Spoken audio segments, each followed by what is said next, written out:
Hello guys, welcome back to another video. Tunin ko ahi hunting anabol kit tau hitin na.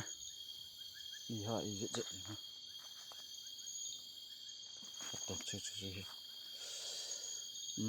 Tua hi amun kalhun masanga kan sim kit hin na video hi. Ehon jong tu chung chena mun mongphung hi viral ma jengin mi tampin de sa chuile amuna hi cheding limle mela ki langdinga challenge hi abangin comment ho chu ga ve jiteng le ngai mota ta jong isei win abangin apung noi lango ibe sa ji po ve ti jiwin episode thum ang chu kana sei ta em apung noi lang hi ve ding hi le kol kia na hi in katin ka ve thei sa chana kain ve sa ji hi in aina la khunung le video anung sang le nen sei jiwin live ma hi thei lo ji in ai ho jong ki yal thim hi tin kol kian mon hi ja lai mon ke visit thei lo he na teng la comment dang ho ga bet ke le mi thum chewin ti hoi ke sei ji em ama bang lai mon cho koi mai na nga chat lo he na khosung mi ho hoi le pai hoi ko wang le athanom thei mi pon na ei cho iloi ding o cho iti mang ba wa cho iti wang sei bang ba cho iloi ding jong cho thil he iloi jong ki ko do zo lo itabang thil ho he thil ha sa ta hi ji in iloi le payong ki mo zo ji po in sa the je gin na nang hon jong ni spot ji win ka ki pa in ma ban jong le ni spot jing tu win kain tiam min ka la to sim comment ho emoji teng le ta se jong omen ating le hunting video jong hinga ading lunga ki gel na tam ji in na ai cho in sung langa he boina omjong le ai kham jong leo hem ai ma thanop na chu itia chi pi teng le nang ho spot na bo ki ngai chu ji in che banga chun in spot jo se chunga ka pa thuang kan che ma ban chong le in spot jing do wa tin sang pen kan le ve tuni episode ali chan na part 3 part 4 ti taute ali chan na dinga hilai mun he ka culture ki taute let's go guys. Henton maintenance nom je ve lai mun ka thun masang bo mo he kan sim he masang kanung lang hong kho tang ka namo vem ta chang ka he tu ban le comment langa nen phun lo du wat tim la kan nei ve okay guys let's go. To he amun ka thun ding kon he te lampi ong he vo guys lampi lui mo he te na mi mo chi be se lo ka he mi khat le awa le bo ji he te lang mun lampi ji a bo he ei jong he agam khet lo wang he amun don khet ja ki kal chong the hem ei ho jong lang mun he mun kam thamo mo hi ti phot chen the hi na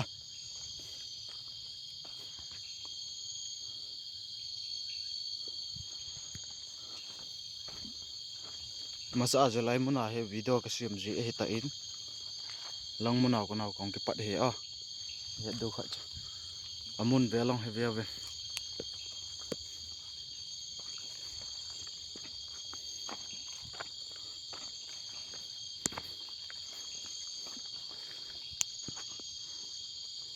amun chi khalo denga cho mun thun na changa jong hong kin nong le na bai he na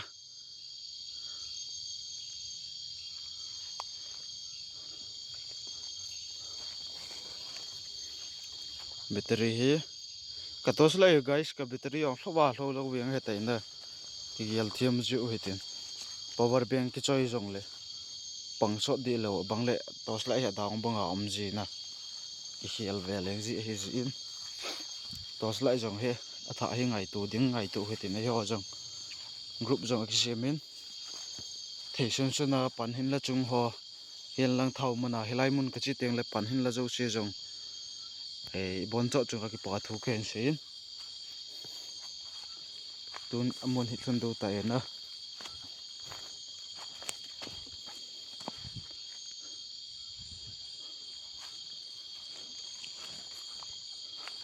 ka tos lai hat lo dan hi vevo tos lai hat deu chai win tiu win ama wang tos lai dang ka nei poina che bo ka nei hin tu ni yang he pro sa ka che kip te a ki pat lai ka gel do ji he cross ka ki si teng le comment la ngane noi mo ji ho su ka hin gel do ji he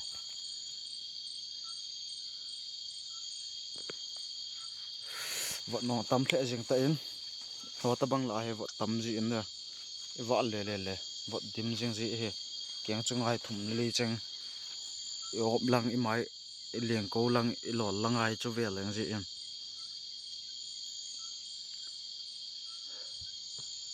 ở vùng mun có mua là cái tí hỉ thìm gì mà vâng cái chả lâu cái à guys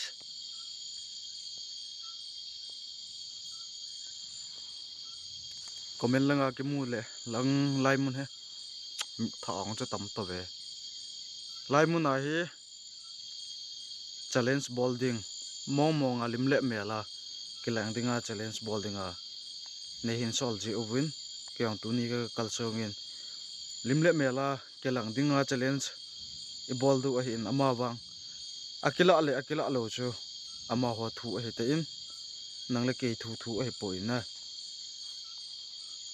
ama wang challenge choi tai ball du he as gu onjul flower gu e guys wa nong ko long phe jing tun hla wang chu ka kal chu ni hla chu hoi lo ham khe ta he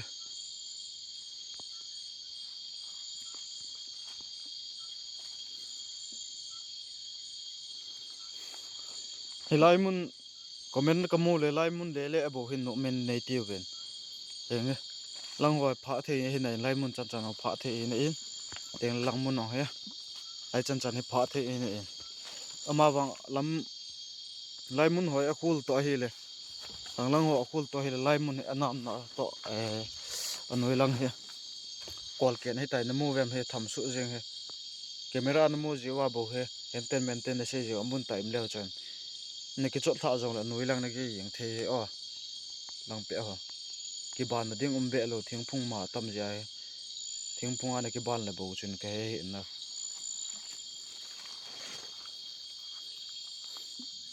lang o kho ve ven chelai thing phung thum na mun noi langa pa na kho kol ke na hit in kol ke ninga hi jo thing phung he mong phung mun phumai ki gol tha hi ka kam jong tam je mai the in hi wang a thu he che na kain sei pe ho tu jan he yong he final episode dinga ka bol he na ama wang comment langa a sport ho hen lang e thanop pi ho chunga thanop na ki mu teng la e yong he mem kin thanop na jong ki nei ji in la sit na lung nop na jong ki nei the na ri chun abangin angol ni ham min sei mana na bol leng hin tiong umin he chilang wang chu ai de point na ai pele thil mu do na nei vai lai mun kho sunga khain sei wil lang tu chuna wang he ke ka pau jing ji ham imagin wang ke ja pui o helai mun a ali ve chan da lai kain chot he ta in nang ho jong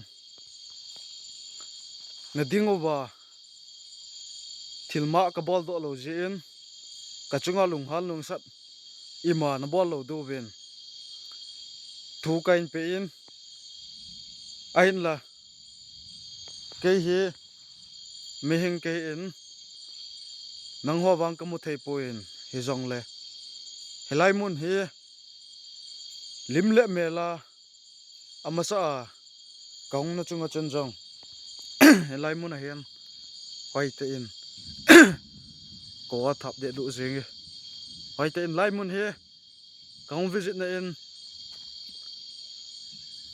na limo na ta samelo ham kila na khat nei pe ovin he je chon tu nin jong kong kala son je he nangoi lim le mela nei kila pi du vin tim na sang pen kain pe ve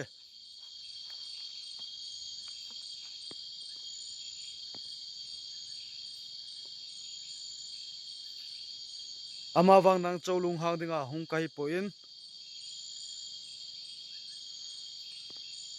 mi pi le mi hing te en ka het thei chat da du le lunggel het chat thei dinga hilai mun he ali ve chan a hung kal chung zo kai in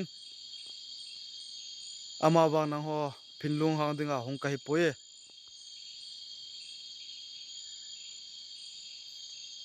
hilai mun he kenjong hinjong khen chot lo mai the hi ta in hi je chun lai mun he kong na chunga hin limle mel la ikela pi du ven ka hin te mu ve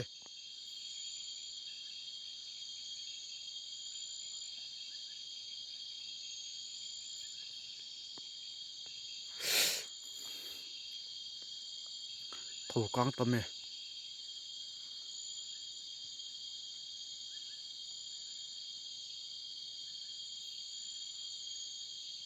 hol ta in che ngoi te a ma ho he sa lang sa ko nai vet lo le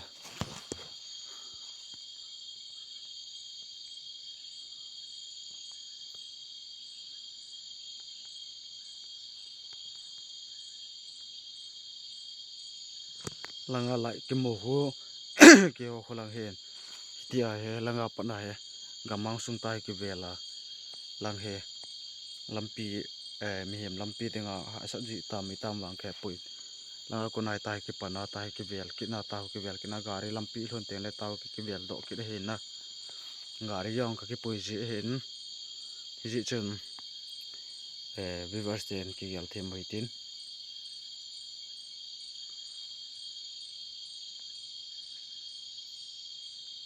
tập dần dần gì nghe qual pe thì chú qual pe hay à và nó kinh helai mun à chang te lim lệ mẹ la này cái lạp bị thế đâu am có baby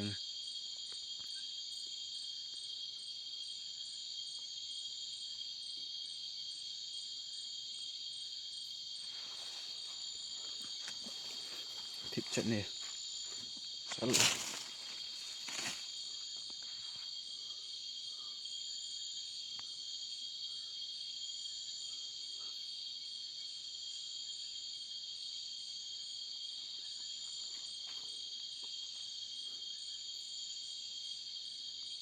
ya me kus avas bi sunta hai guys देख लीजिए guys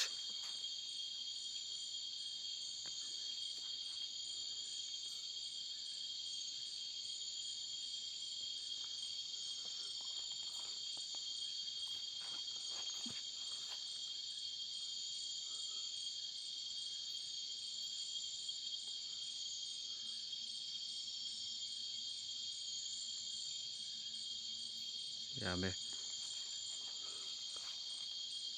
ấy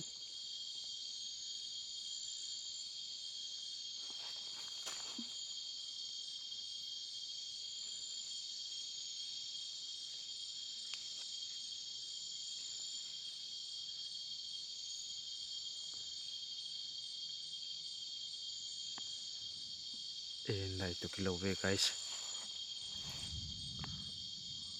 và nếu kia nghe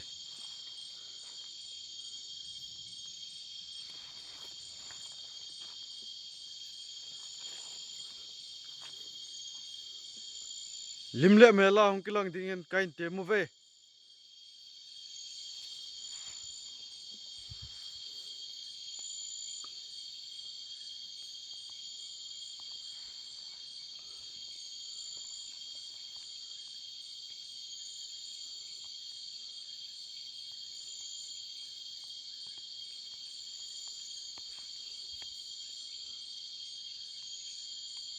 guys thì tầm thích trận riêng ấy à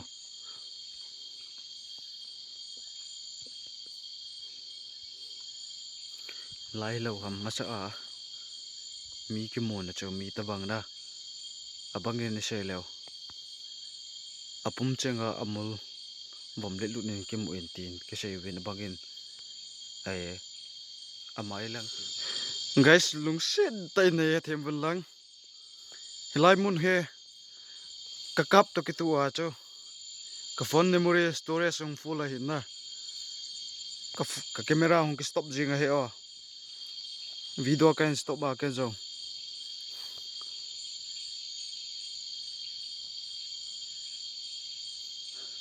atha kan pat ki dei en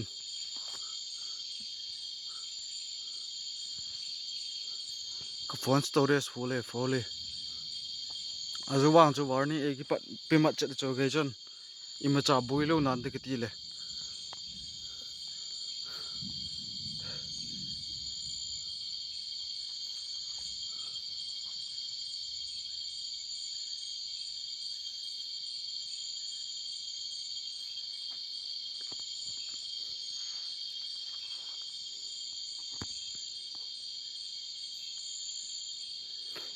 hilai mun a he amasa a chu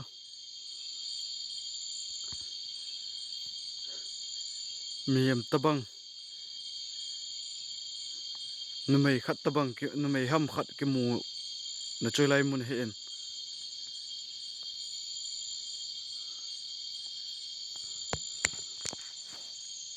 pitiam tun la je thip chat jing I magin ka zata pu e guys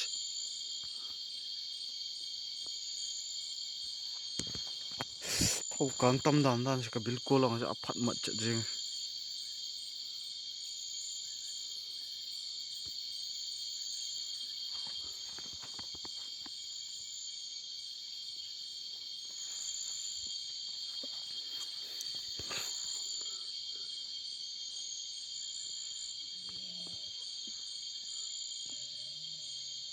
sao vậy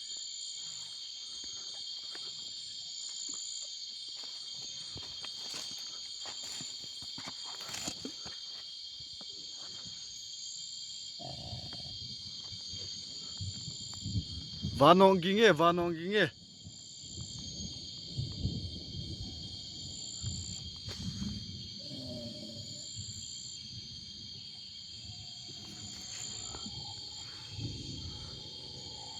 na sao vậy guys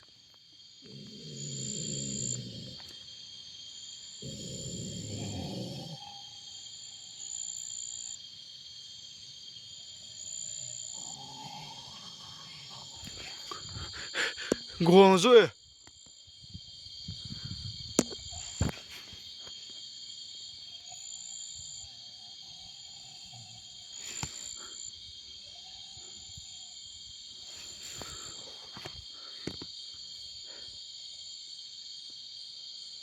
lim lẹ mẹ la hung ki lang du vin kain tiêm mu ve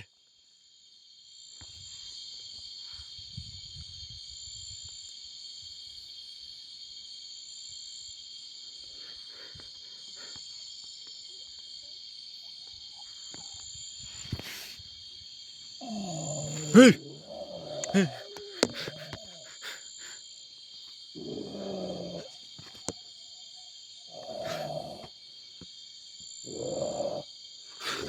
hey hey hey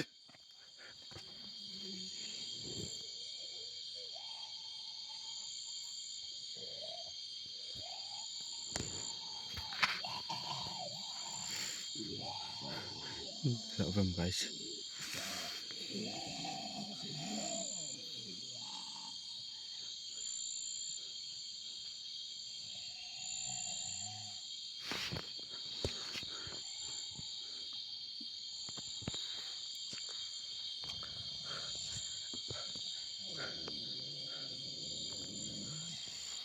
ima ampui ve tong he hey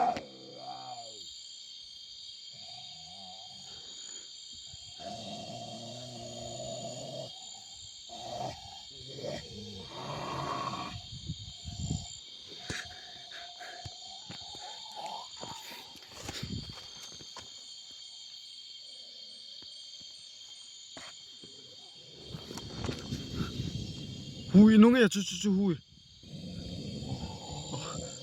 husan to hui nun ki kom me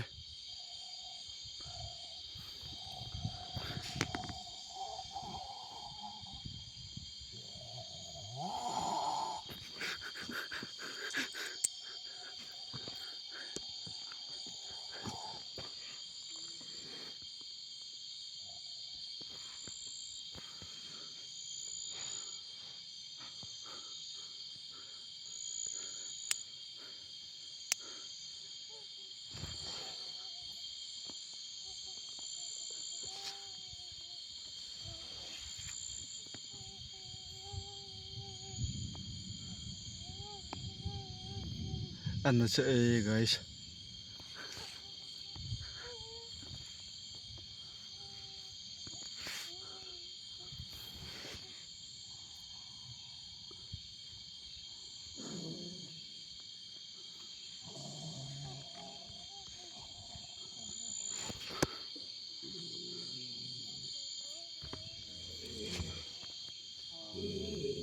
lai muna bu ki za lai muna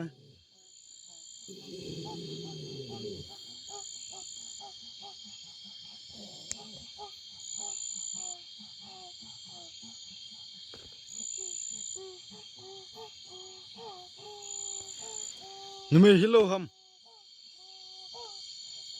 akam ham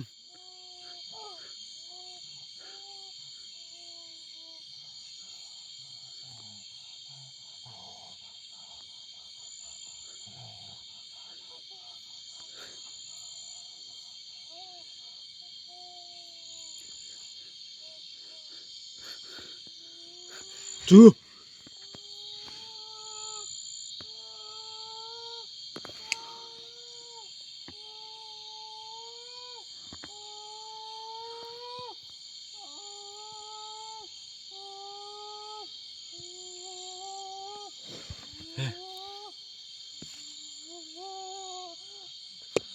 lai mun hilo ham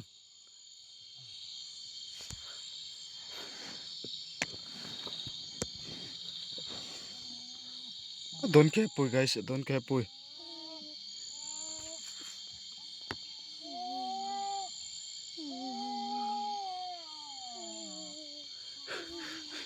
Japan lu thế pui ở về tông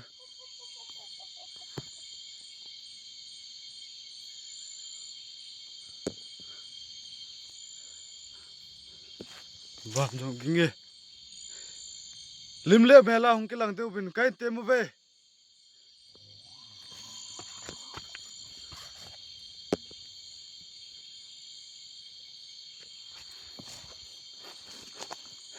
lim le mela hong ke lang te kan tem ve hi chu hoi lang ge ha kanunga lai ta hong lai chu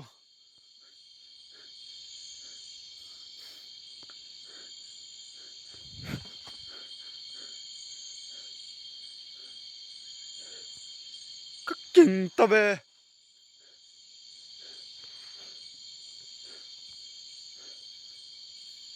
ein soạn của da ein thầm của da nei tông khai un nei tông khai un nei tông khai un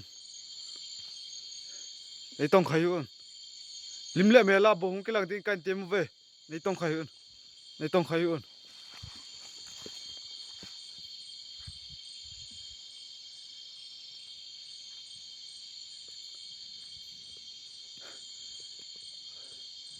hong ke pat leo khu si do ma he guys hong ke pat leo khu si do ma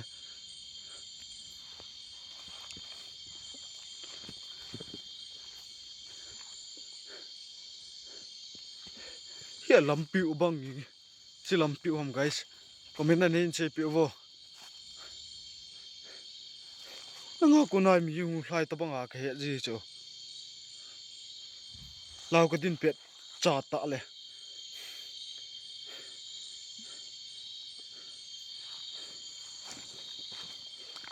lai ka din tiang le en ki tham go ta banga ka he ji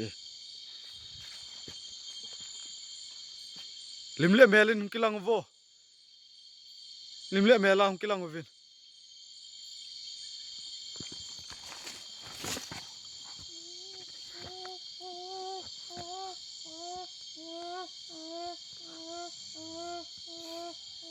lai thing pung hin ki u pi u ham chimong pung he ka chot teng na khosi dom vin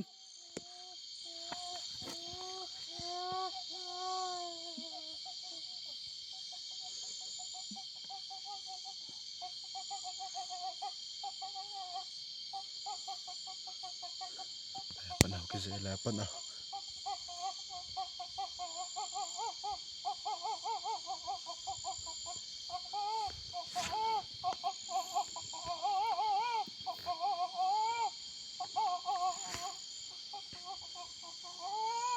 abangin gamsa na hi niti ovin gamsa ile ki mutelo dam hi amyal chi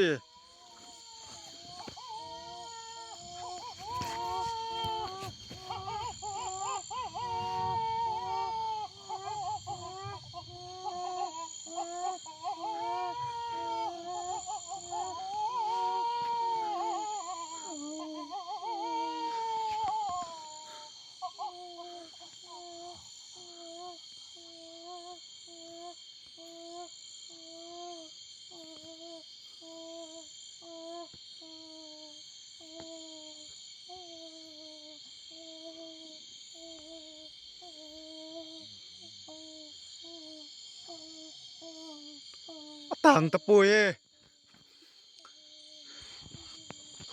che wang chu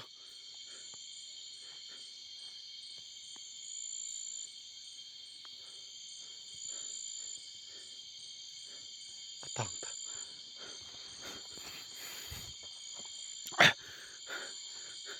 limle mela hong kilang ding kan tem ve limle mela chunga kon beute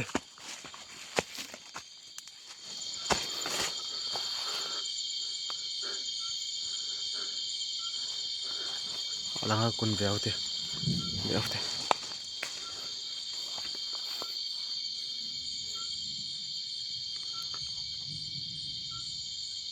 van chung ging guys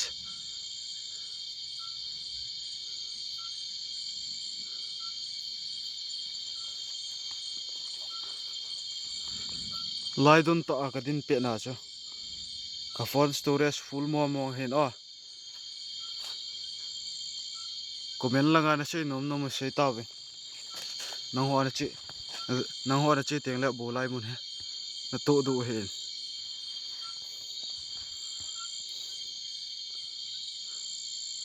zia location hoi ke sei lo ham ti le agam nei jong ki hi je in location hoi ke sei ke pe the lo hen na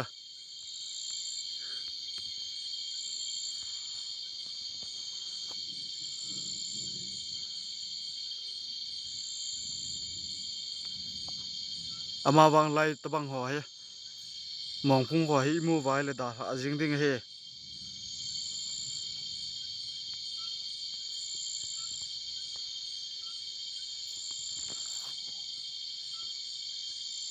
ipi ha le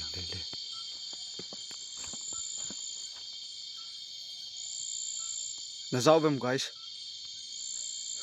limle mela ong kilang ding kan tem ve limle mel bo kti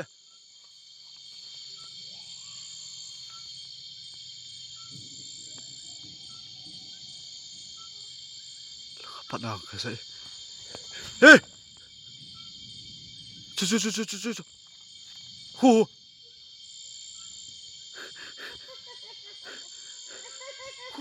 na zau bem guys hey na za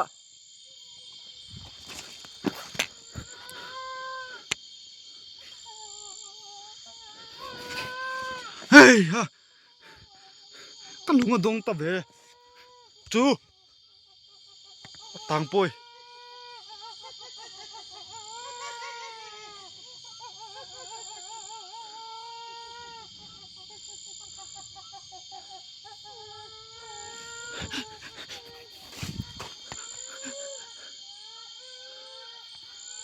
amel se chwang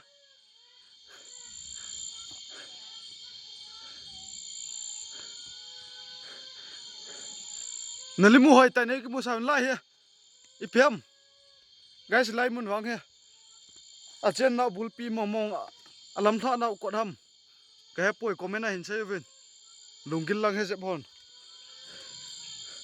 lai mun a bo ki lang ji he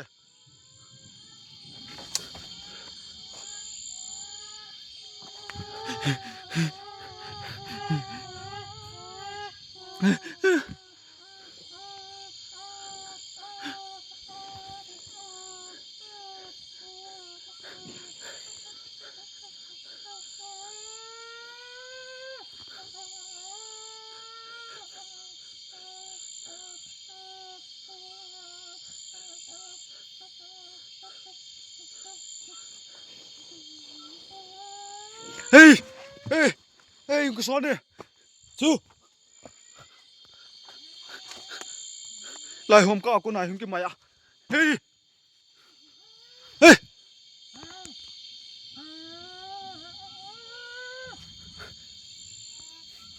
Nei tong khayun. Lai ka umpe na. Ka be ang kisona he tai.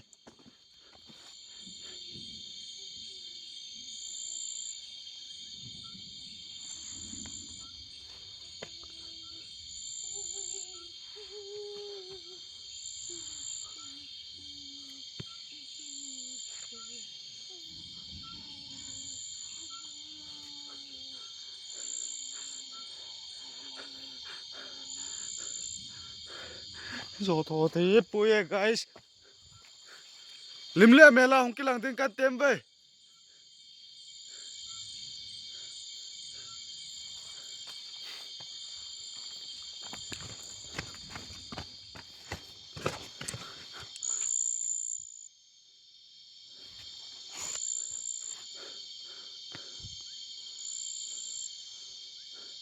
Ai la kun hai ki son mo chu guys.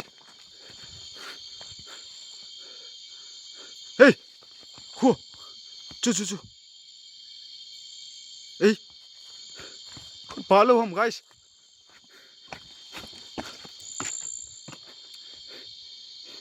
La khut pa ko moi guys. Camera langa capture manding ham gap poi. Lai khut pa ko moi. Hey.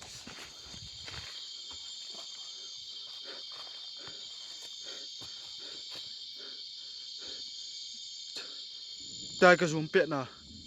Direct zoom ka ball pe na he. Lai mun na hong kilang he. Khut pa chu. Ana check of slow motion lai mun ton ta. Lai ya hong kila tabang banga chu ki mu he. Agan dan chu.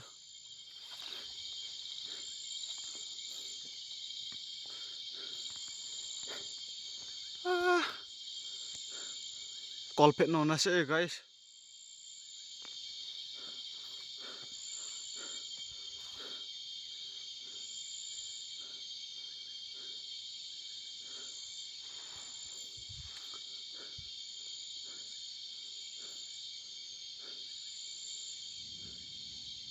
Hilai mun he.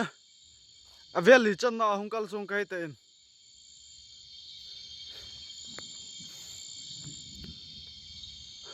Guys van aging jing ye. Kile na sawin go ha na he le. Lam ka boy the in. Ri chon ke ong kinung le tang ka te.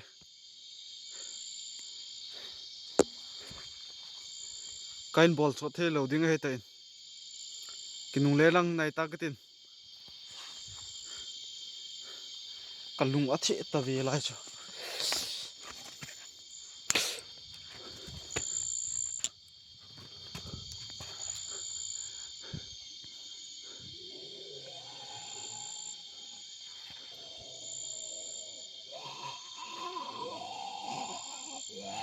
Mel say guys.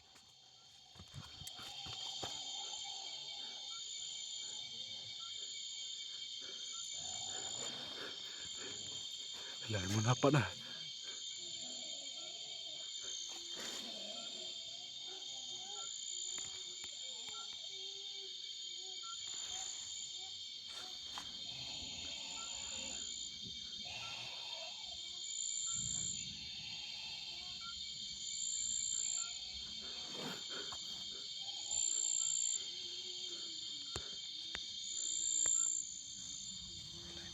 Lai mun lo.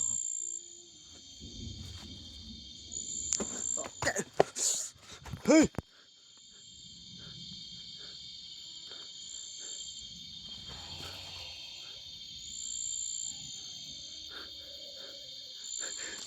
Ka be ka ki mai jing guys.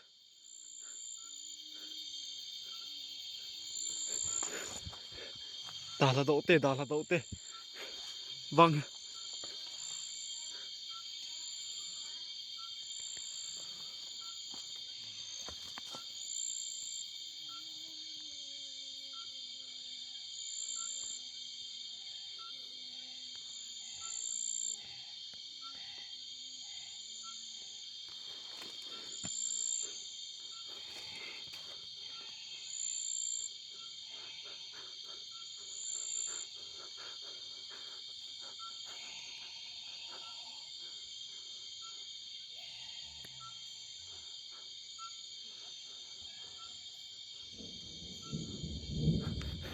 Vana gini guys.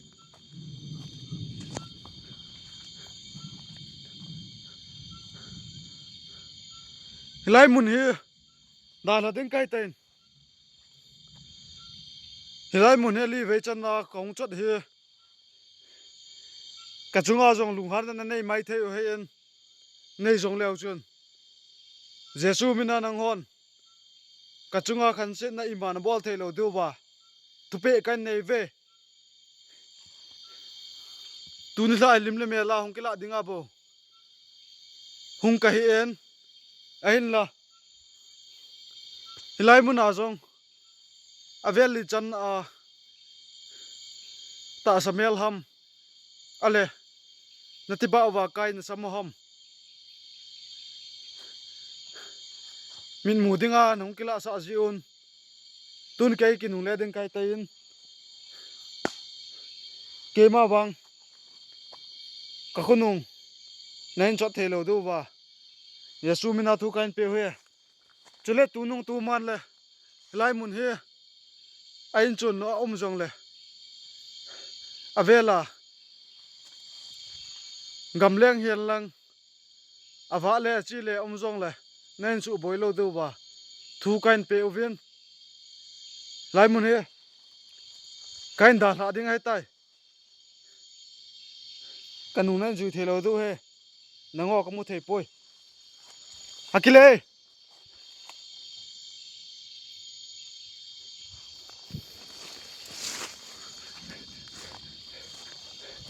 Van jong ging guys. Da la do tang.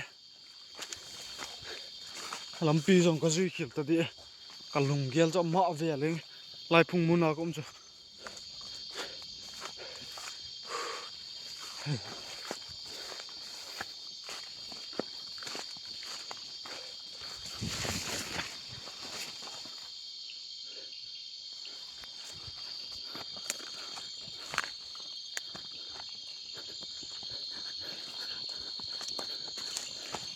Garim dalang del tang guys. Video next lang lagi mo to ta.